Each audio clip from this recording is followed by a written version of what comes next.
Hello class 10th, how are you? I hope you all are fine and you are also doing fine for your coming exam. आज की class में मेरे पास कुछ activity based questions हैं। ये भी common activities हैं जो आपकी एनसीईआरटी में बनी हुई हैं केमिस्ट्री सेक्शन में, और जिनसे different different type of question पूछे जाते हैं। ठीक है, तो आप 20 या 25 मिनट्स बैठ के पढ़िए, एक बार वीडियो में देखिए और डेफिनेटली आप यहाँ से क्वेश्चन निकाल लेंगे। ठीक है, बड़ा सिंपल वे में मैं आपको ये चीज़ करा दूंगी। तो फर्स्ट हमारे पास जो एक्टिविटी है वो आप देख ही रहे हो। देखो जस्ट क्या करना है, आप अपनी बुक लो और बुक के ऊपर ही कंक्लूजन आपको लिख देना है कि इस एक्टिविटी में क्या हमको बताया गया है और कैसा क्वेश्चन यहाँ से पूछा जा सकता है। तो यहाँ पे आपको क्या दिया गया है, एक कंटेनर है। ओके, इस कंटेनर के अंदर इन्होंने क्या डाला, कैल्शियम ऑक्साइड डाला है और उसमें क्या मिक्स कर दिया है, वाटर। ठीक है, इट मीन कैल्शियम ऑक्साइड की रिएक्शन किससे कराई जा रही है, वाटर से कराई जा रही है। आप सब बिल्कुल अवेयर हैं इस रिएक्शन से। ये कैल्शियम ऑक्साइड है जिसको क्या बोलते हैं, क्विकलाइम बोलते हैं। और जब इसको वाटर में मिक्स किया जाता है तो ये एक नया कंपाउंड बना देता है जिसको कैल्शियम हाइड्रोक्साइड बोला जाता है। ठीक है, स्लैग्ड लाइम भी आप इसको कहते हैं। तो इस रिएक्शन के दौरान ना हीट रिलीज होती है, बहुत सारी हाई अमाउंट में हीट यहाँ पे रिलीज होती है, जिसकी वजह से कंटेनर का टेम्परेचर रेज कर जाता है। तो यहाँ पे आपको दिखाया गया है कि कंटेनर को टच करके देखा जा रहा है। इट मीन क्या हो रहा है कि टेम्परेचर बढ़ रहा है, क्योंकि एक्सोथर्मिक रिएक्शन है। एक्सोथर्मिक रिएक्शन में क्या होता है, टेम्परेचर इंक्रीज हो जाता है। तो बस यही आपको पढ़ना था कि कैल्शियम ऑक्साइड वाटर के साथ कैल्शियम हाइड्रोक्साइड बना देता है और ये रिएक्शन एक्सोथर्मिक टाइप की होती है। अब देखिए क्वेश्चन क्या क्या आपसे पूछा जा सकता है यहाँ से। फर्स्ट क्वेश्चन है, what happen when calcium oxide react with water. अगर कैल्शियम ऑक्साइड वाटर के साथ रिएक्ट करेगा तो क्या होगा। या फिर एक क्वेश्चन पूछा जा सकता है, what happen when quicklime reacts with water.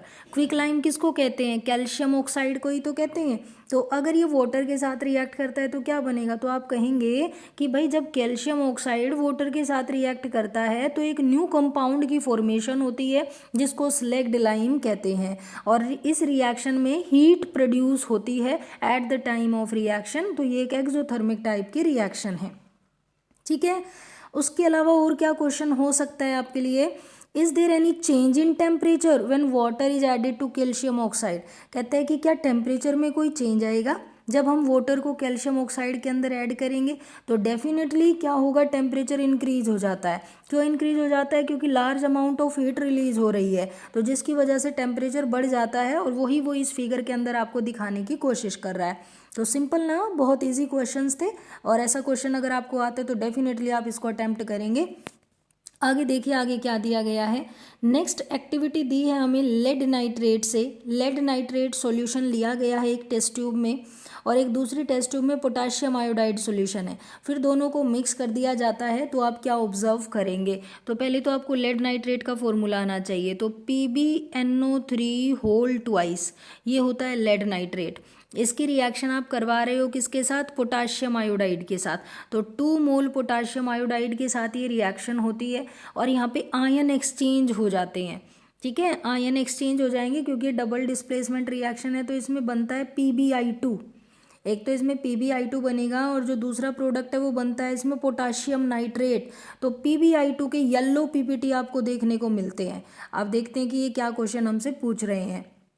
देखिए क्वेश्चन क्या पूछा गया है, what do you observe when potassium iodide solution is added to the lead nitrate solution. क्या ऑब्जर्व किया आपने, तो आप देखो ये रिएक्शन यहाँ पे दिखाई गई ना, वही हमने जो पीछे की है। तो आप यहाँ पे कहेंगे कि जो वाइट लेड नाइट्रेट था, जब वो पोटाशियम आयोडाइड के साथ रिएक्ट किया तो उसने येलो PPT बनाया लेड आयोडाइड का। ठीक है, PbI2 के येलो PPT बन जाते हैं, और क्योंकि प्रेसिपिटेट इनसोल्यूबल होते हैं वाटर के अंदर, तो वो लाइन भी आप यहाँ पे मेंशन कर सकते हैं। और क्या पूछा जा सकता है आपसे, what is precipitation reaction. Precipitation reaction क्या होती है, प्रेसिपिटेशन रिएक्शन वो होती है जिसमें प्रेसिपिटेट बनते हैं। आपने 2 एक्वस सॉल्यूशन लिए डिफरेंट कंपाउंड्स के और उनको मिक्स कर दिया, तो वहाँ पे क्या होता है कि कुछ प्रोडक्ट्स वहाँ पे बन जाते हैं, जिनमें से एक प्रोडक्ट ऐसा होगा जो कि प्रेसिपिटेट की फॉर्म में होगा, जो कि वाटर में इंसोल्यूबल होगा। उसी को आप प्रेसिपिटेट कहते हैं, और इस रिएक्शन को प्रेसिपिटेशन रिएक्शन कहते हैं। ये जो ऊपर वाली रिएक्शन है ये प्रेसिपिटेशन का ही एग्जाम्पल है। आगे आते हैं give some more examples of precipitation reaction, कुछ और एग्जाम्पल दीजिए प्रेसिपिटेशन के। तो प्रेसिपिटेशन में देखो, एक तो आप कौन सी याद कर लो, बेरियम क्लोराइड की रिएक्शन सोडियम सल्फेट के साथ, ठीक है, बेरियम क्लोराइड की रिएक्शन सोडियम सल्फेट के साथ, जिसमें बेरियम सल्फेट के वाइट पीपीटी बनते हैं। एक तो ये रिएक्शन आप याद कर सकते हैं। उसके अलावा आप सिल्वर नाइट्रेट की रिएक्शन पोटाशियम क्लोराइड के साथ, जिसमें AgCl के वाइट प्रेसिपिटेट बनते हैं। तो अभी एट ए टाइम जो रिएक्शंस आपको याद हैं आप उनको यहाँ पे एज ए एग्जाम्पल यूज़ कर सकते हैं। नेक्स्ट एक्टिविटी देखिए क्या दी हुई है, few zinc granule in conical flask or a test tube, add dilute hydrochloric acid। बस समझ आ गया होगा यहीं से कि क्या क्वेश्चन पूछा जाना है।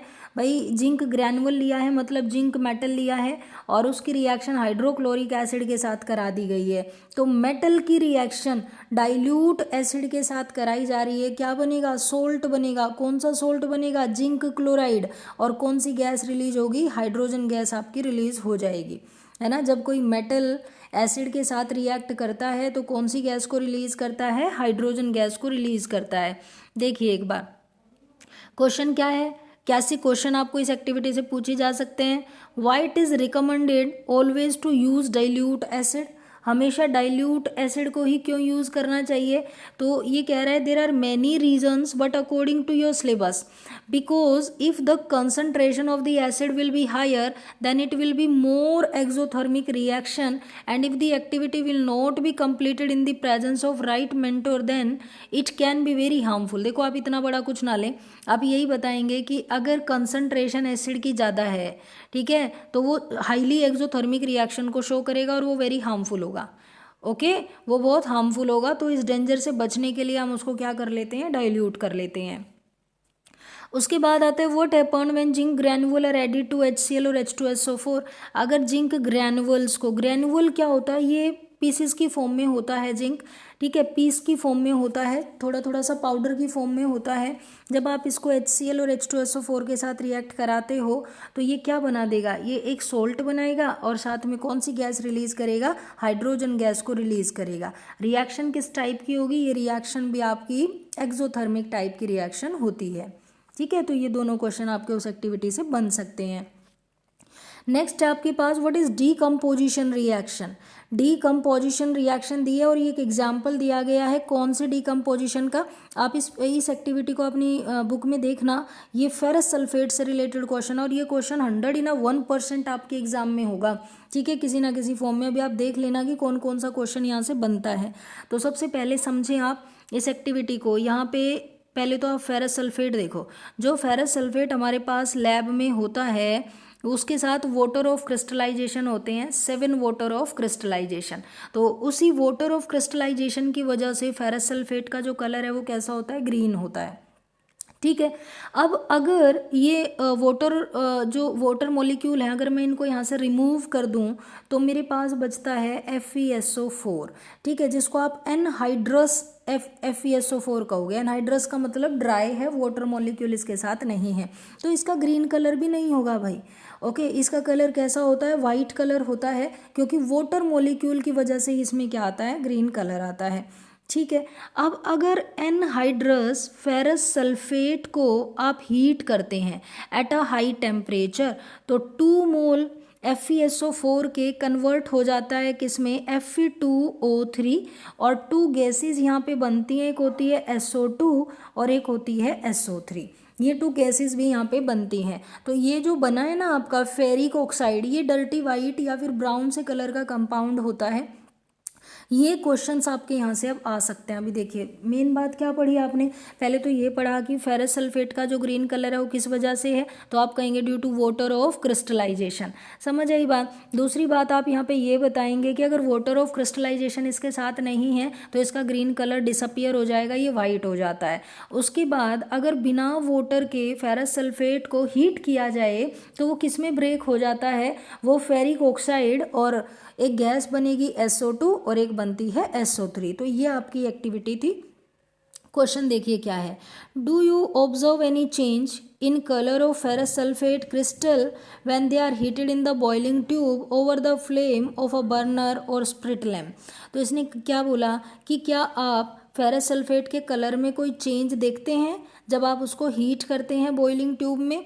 तो देखो उसने कहा कि जो ग्रीन कलर था एक तो वो चेंज हो जाएगा कि इसमें ब्राउनिश ब्लैक ऑक्साइड और smell of burning sulphur will be observed, मतलब यही है। देखो आप कहेंगे कि डेफिनेटली उसका कलर चेंज होएगा। दूसरी बात क्योंकि SO2 गैस रिलीज हो रही है तो बर्निंग सल्फर की स्मेल आपको वहाँ से आ सकती है। फेरस सल्फेट डिकम्पोज हो सकता है फेरिक ऑक्साइड में और डिफरेंट गैसेस तो यहाँ पे रिलीज हो ही रही हैं।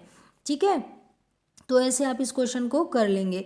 समझ आ रहा है ना? अगर आपको कोई प्रॉब्लम कहीं पे आ जाए तो आप मेरे को कमेंट बॉक्स में बोलना, फिर देखते हैं उसको कैसे सोल्व करवाना है। ठीक है, आगे देखिए next question. List any 2 observations when ferrous sulphate is heated in a dry test tube. Ferrous sulphate को अगर ड्राई टेस्ट ट्यूब में आप हीट करेंगे तो कोई 2 ऑब्जर्वेशन आपको लिखनी है।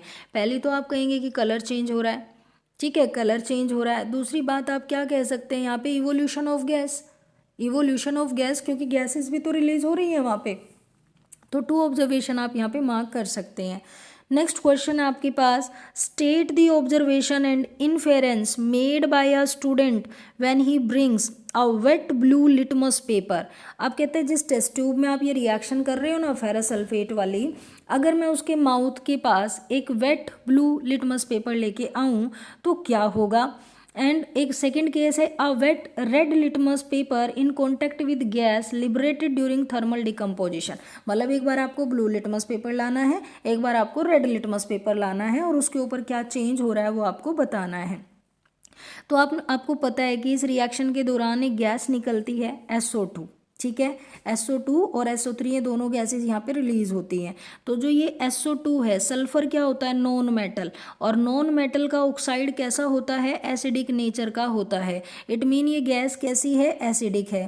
तो जब आप ब्लू लिटमस को इसके पास लेके आएंगे तो उसका कलर कैसा हो जाएगा, रेड हो जाएगा। लेकिन अगर आप रेड लिटमस पेपर को लाएंगे तो उसमें कोई चेंज नहीं आएगा। तो इस तरीके से आप इस क्वेश्चन को अटेम्प्ट कर लेंगे। ठीक है, आगे देखिए नेक्स्ट एक्टिविटी क्या है। यहाँ पे हमको दिया गया है 2 gram of lead nitrate powder in a boil tube. Lead nitrate क्या होता है, अभी पीछे क्वेश्चन में भी मैंने आपको फॉर्मूला कराया था, PbNO3 होल ट्वाइस। ये होता है लेड नाइट्रेट। आपको इसको एक बॉइलिंग ट्यूब में ले जाके हीट करना है, ठीक है, इसको हीट करना है हाई टेम्परेचर पे। तो क्या देखेंगे आप, क्या ऑब्जर्व करेंगे, यहाँ पे एक डीकम्पोजिशन रिएक्शन आप ऑब्जर्व करेंगे और जिसका प्रोडक्ट बनता है PbO और बनती है NO2 गैस जिसका ब्राउन कलर होता है और एक बनती है ऑक्सीजन गैस। ये रिएक्शन होती है। अब इस बेस पे आपको क्वेश्चन करने हैं। फर्स्ट क्वेश्चन है, what do you observe when boiling test tube containing lead nitrate powder is heated over a flame. कि भाई क्या आपने ऑब्जर्व किया, जब लेड नाइट्रेट को हीट किया गया उस बॉइलिंग ट्यूब के अंदर तो आपने क्या ऑब्जर्व किया, बताइए क्या ऑब्जर्व करेंगे आप।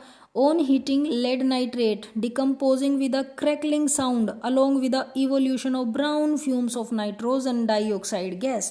तो इन्होंने कहा कि एक तो क्रैकलिंग साउंड आ रही है, दूसरी इवोल्यूशन ऑफ गैस है और उस गैस का कलर कैसा है, ब्राउन कलर है। कौन सी गैस का ब्राउन कलर होता है, NO2 गैस का ब्राउन कलर होता है। इरिटेटिंग स्मेल है। The gas turn blue litmus red. अब क्योंकि देखो NO2 में नाइट्रोजन क्या है, नॉन मेटल, नॉन मेटल का ऑक्साइड कैसा होता है, एसिडिक। तो ये भी ब्लू लिटमस को किस में टर्न कर देती है, रेड में टर्न कर देती है। तो ये वाली ऑब्जर्वेशन आप यहाँ पे ले सकते थे। आगे देखिए क्या क्वेश्चन और पूछा जाएगा इसी से। You want to study a decomposition reaction by taking ferrous sulfate crystal in a boiling tube. List 2 steps you would follow while doing the experiment.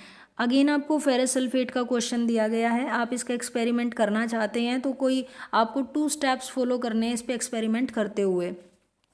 एक तो टेस्ट ट्यूब बिल्कुल ड्राई होनी चाहिए, आपकी कंप्लीटली ड्राई होनी चाहिए। दूसरा जो सैंपल आप लेंगे वो स्मॉल अमाउंट में लेंगे और जो ये टेस्ट ट्यूब है इसको क्लैंप में लगा के रखना है। क्लैंप मतलब इसका जो होल्डर होता है ना, जैसे आप यहाँ पे देख रहे हैं, ऐसे होल्डर में आपको लगा के रखना है और नीचे उसके बर्नर रखना है। Crystal will first become dirty white and then change to brown. पहले वो डर्टी वाइट होते हैं और फिर वो ब्राउन कलर में चेंज हो जाते हैं। तो बस यही था क्वेश्चन यहाँ पे। उसके बाद ये आपको एक रिएक्शन दी गई है डिस्प्लेसमेंट। आप जस्ट फिगर में देखिए, एक तो आयरन और ब्लू कलर का सॉल्यूशन है तो copper sulphate, it mean copper sulphate की रिएक्शन, कॉपर सल्फेट एक्वस की रिएक्शन आयरन नेल्स के साथ कराई जा रही है। क्या बन जाएगा इसमें? फेरस सल्फेट बनेगा। क्यों? क्योंकि आयरन इज मोर रिएक्टिव। ठीक है, क्वेश्चन देखिए direct. Iron nail, why does the iron nail become brownish in colour and the blue colour of the copper sulphate becomes fade. जो ब्लू कलर है copper sulphate का वो fade हो गया है, किस वजह से हो गया? तो आप कहेंगे क्योंकि आयरन मोर रिएक्टिव मेटल है तो वो कॉपर सल्फेट में से कॉपर को डिस्प्लेस कर देता है और नए प्रोडक्ट की फॉर्मेशन हो जाती है जिसको आप फेरस सल्फेट कहते हो, तो इसलिए कलर का चेंज यहाँ पे देखने को आपको मिला। सेकेंड है, why does the iron nail become brownish in colour and the blue colour of copper sulphate solution fade. वो वही वाला क्वेश्चन है, ऊपर वाला रिपीट है, तो आप इसको कर लेंगे और इसको रिएक्शन की हेल्प से आप एक्सप्लेन भी कर देंगे। ओके बेटा, आगे देखिए नेक्स्ट क्वेश्चन क्या है। On keeping iron nails in a blue colored copper sulfate solution, it is observed that the color of the solution turns light green after some time. Give reason of this color change, name the type of the reaction.